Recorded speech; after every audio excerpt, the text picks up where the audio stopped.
In the early morning of Tokyo, Japan, Kunio remained in a state of hazy consciousness throughout the night until the home smart robot woke him up, at which point Kunio confirmed that he had returned to his residence.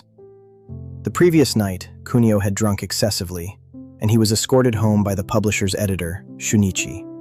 Kunio immediately apologized to Yuko. From an external perspective, their interaction resembled that of a father and daughter, but the reality was different. Over 50 years old, Kunio partnered with Yuko, who is 20 years younger, forming a marriage with a significant age gap. Kunio works as an independent writer, and his works have a certain sales volume in the book market. Kunio submitted his latest manuscript for Yuko to read, and then prepared to enter a resting state. Yuko chose to be with Kunio primarily because she appreciates his literary creativity. For many years, Kunio has worked from home, while Yuko maintains a regular work schedule. On that day, Kunio experienced a strong hangover, and his sleep continued until Yuko returned home. With the manuscript deadline approaching, Kunio had to immediately return to his workspace to continue writing. One day, Yuko went to visit her colleague Saori, who was on maternity leave. The two had previously reached a consensus not to have children, but Saori did not adhere to that agreement. After giving birth, Saori's mental state underwent a noticeable change, which can be understood as the formation of a sense of responsibility and the maturation of her mental state. Children had stuck band-aids in various places around the house, and Yuko was also influenced by this behavior, as the children had a strong interest in playing doctor.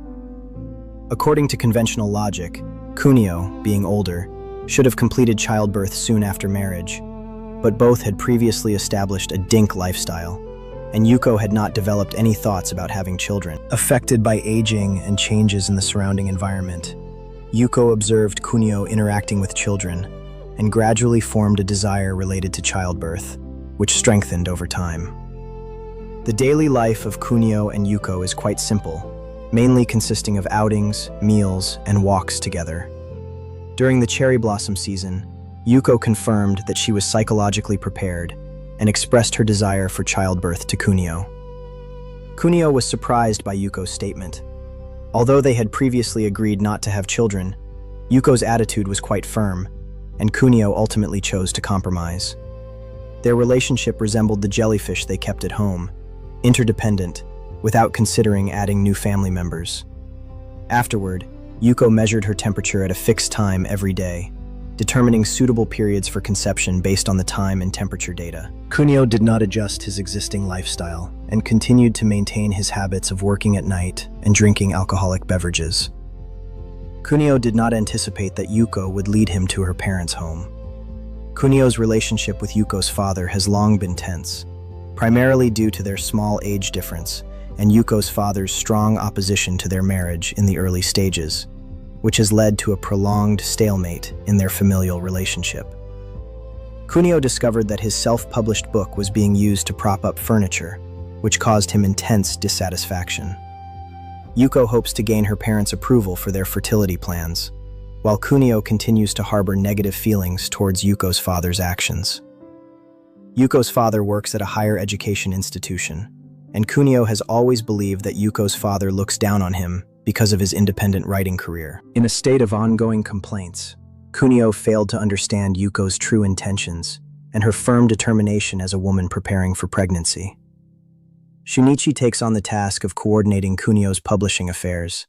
Despite their significant age difference, they maintain a good relationship, sharing common interests in drinking and sauna activities.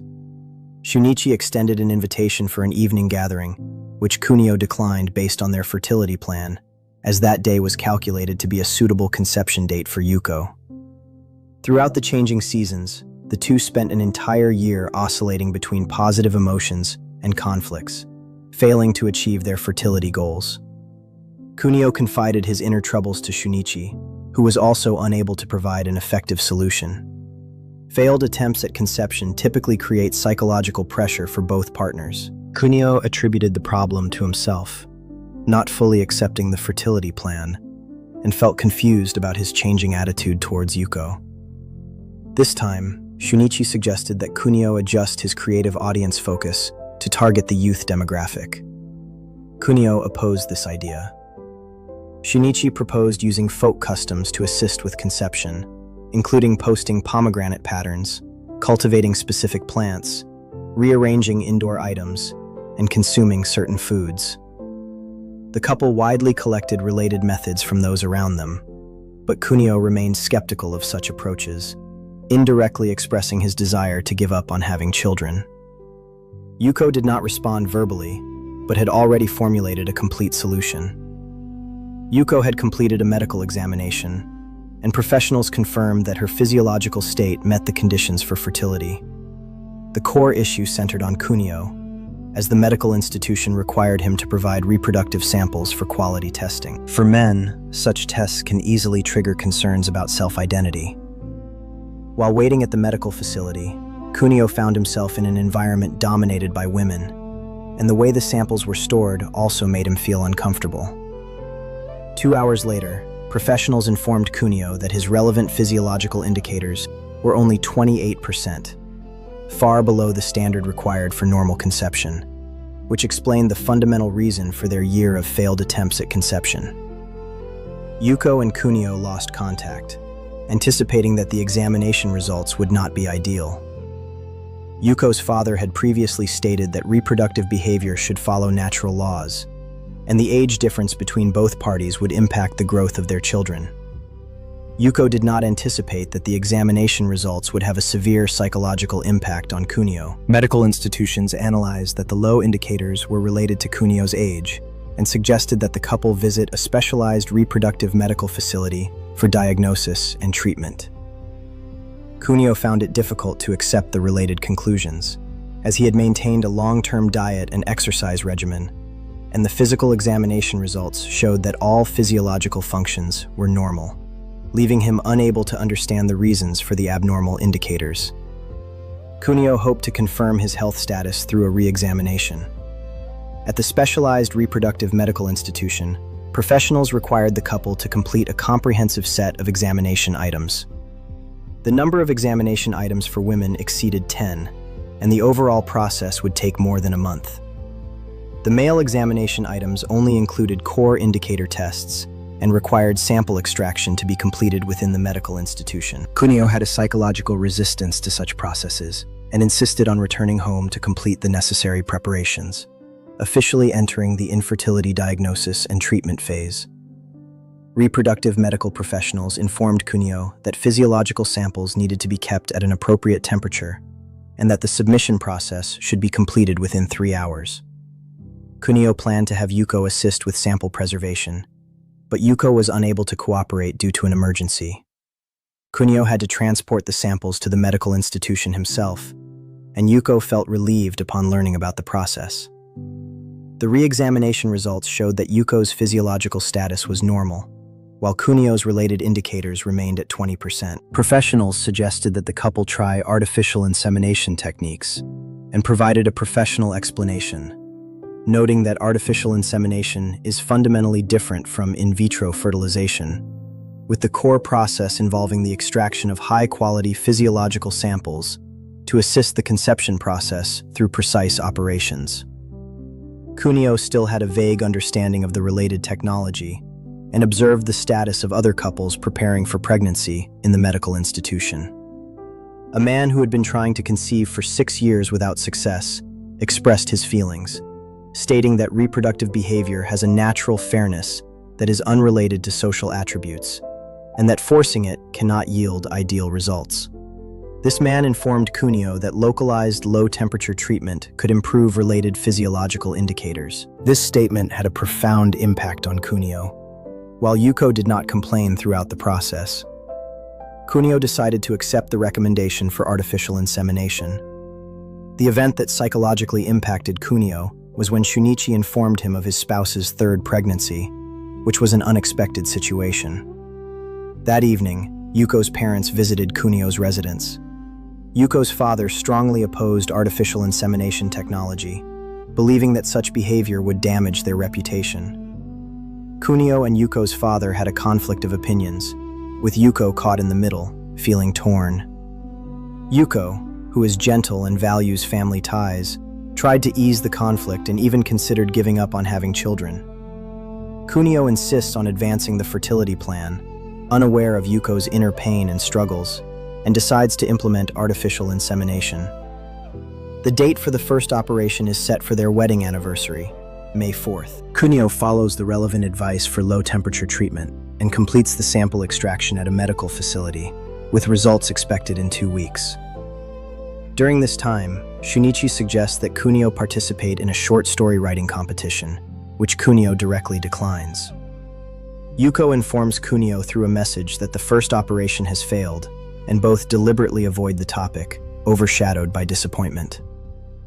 The 2 operations in June and July are unsuccessful, and professionals comfort them, stating that the success rate of artificial insemination increases with the number of attempts, still allowing for multiple tries. Kunio gradually loses patience and hopes to achieve natural conception by improving his physiological indicators. Kunio develops a systematic pregnancy preparation plan, consults professional materials, tries various auxiliary methods, abstains from alcohol and sauna activities, with only occasional violations. After months of persistence, Kunio's indicators rise to 38%, but later drop to 25% due to dietary control. Kunio does not give up on his efforts and tries to restore his physiological state from his younger days. By the arrival of the new year, Kunio's indicators have risen to 70%. Yuko experiences a delay in her menstrual period, and the test results confirm successful conception. Kunio feels intense joy and announces the lifting of restrictions during the preparation period. Yuko informs her parents about the pregnancy, and family relations begin to ease. Kunio places great importance on the fetal imaging data, but Yuko suddenly delivers bad news. The fetal heartbeat has stopped, and the pregnancy has ended. This result is a devastating blow to both, and Yuko restrains her emotions to comfort Kunio. Shunichi reminds Kunio that Yuko, as a mother, bears a more intense psychological pain. Kunio realizes his negligence and, upon returning home, finds Yuko's mental state on the brink of collapse. Another spring arrives, and the cherry blossoms bloom as expected, yet they cannot alleviate the sadness within both. Yuko releases her repressed emotions under the cherry blossom tree, feeling guilty for the life that could not be born successfully. The couple decides to restart the pregnancy preparation plan, adjusting their physical and mental states, and attempt artificial insemination again. Professionals suggest changing the technical direction to use intracytoplasmic sperm injection, ICSI, a method that requires artificial fertilization, significantly increasing both economic costs and the physical burden on the woman. Kunio opposes this, not wanting Yuko to endure excessive physical strain. Economic and psychological pressures coexist, and both remain in a low emotional state. Yuko falls into extreme pain, and ultimately, the couple decides to undergo the 13th artificial insemination operation. On the evening of that day, Shunichi invited Kunio to dinner and informed him of an unexpected situation in his personal life. His lover was unexpectedly pregnant. Kunio felt complex emotions about this, without any anger, only a sense of helplessness. Due to financial needs, Kunio hoped to participate in a creative competition, but had missed the registration deadline. Under the dual pressure, Kunio resumed his drinking habits until he reached a state of deep intoxication. Yuko was extremely disappointed in Kunio's behavior and began to consider giving up on their fertility plans. At this time, Yuko's father arrived at their residence and held a stronger opposition to the IVF technology. Yuko expressed her true feelings, noting the age gap and differences in lifestyle between them. Yuko's emotions were the core motivation for persisting with the fertility plan, and related choices were Yuko's to make. Yuko's father's intense behavior brought a calmness to the atmosphere. Everyone present realized that resolving the conflict required one party to compromise. Kunio gradually formed a clear understanding that before taking on the role of a father, he needed to fulfill his responsibilities as a husband. Yuko, before taking on the role of a mother, should have a stable and happy marriage. During the first IVF procedure, Kunio intuitively felt the physical pain that Yuko endured. 11 mature follicles were extracted from Yuko's body, and the process involved anesthesia and invasive procedures. Kunio attributed the related pain to himself experiencing strong feelings of guilt. This procedure did not result in fertilization and ended in failure. Kunio shifted his emotions through work, while Yuko released her sadness in a private space, both physically and mentally exhausted. Kunio did not entertain thoughts of giving up, having experienced multiple reversals of adversity in his life. Turning failure into success and misfortune into happiness was a belief that Kunio consistently upheld.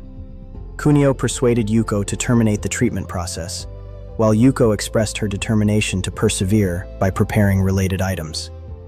On that evening, Yuko's father went alone to Kunio's residence and expressed his inner feelings, noting that the surrounding environment and interpersonal relationships had changed, and the original cognitive framework no longer applied to the current situation. Yuko's father candidly admitted to having long-standing resistance towards Kunio, but chose to respect Yuko's personal decision this time. Yuko's father provided financial support, which became an important motivation for Kunio to persist in his efforts. Kunio clearly recognized his responsibilities, facing both the issues of raising children and repaying debts with a positive attitude. As time passed, answers to the problems naturally emerged. Kunio took the initiative to improve his relationship with Yuko's parents, and Yuko's father also subtly changed his attitude towards Kunio's work, leading to a gradual easing of their relationship. Kunio gradually develops an open-minded attitude, realizing that happiness does not solely come from achieving specific goals, and cherishing the current life can also bring satisfaction. The second IVF procedure is successfully completed, with only one egg retrieved from Yuko's body. This operation is also the couple's final attempt. The final result meets expectations, with a single high-quality sperm successfully combining with a single egg, marking a breakthrough in their pregnancy journey. Shunichi initially experiences strong emotional fluctuations, as the long-term process is quite challenging. All staff members at the medical institution express their blessings to the couple, witnessing their complete journey from anxiety to joy, from disappointment to rekindled hope. Yuko still harbors worries and confirms the fetal status with professionals. In the spring of 2018, the third year since the start of their pregnancy plan, the fetus enters a stable development phase. Shunichi prepares relevant blessing items and discovers during the examination that there is a shadow on the fetal head, indicating a possibility of chromosomal abnormalities, but there is also a possibility of no abnormalities. Kunio cannot bear any more psychological blows and prays for the healthy development of the fetus. The couple supports each other, waiting for the final result in a natural environment. Both spouses are interdependent, and their relationship has stability. The happy opportunity that arises by chance leads to a beautiful outcome under the influence of natural laws. This outcome signifies the continuation of life and is also the crystallization of their emotional relationship. The day of the final pregnancy check arrives. Considering Kunio's mental state, Yuko goes to the medical institution alone for the examination. Kunio remains in a state of anxiety throughout the day, deciding to face whatever the result may be with a calm mindset, with the primary task being to care for and protect Yuko. The weather is clear that day, and the cherry blossoms fall in a state of stillness.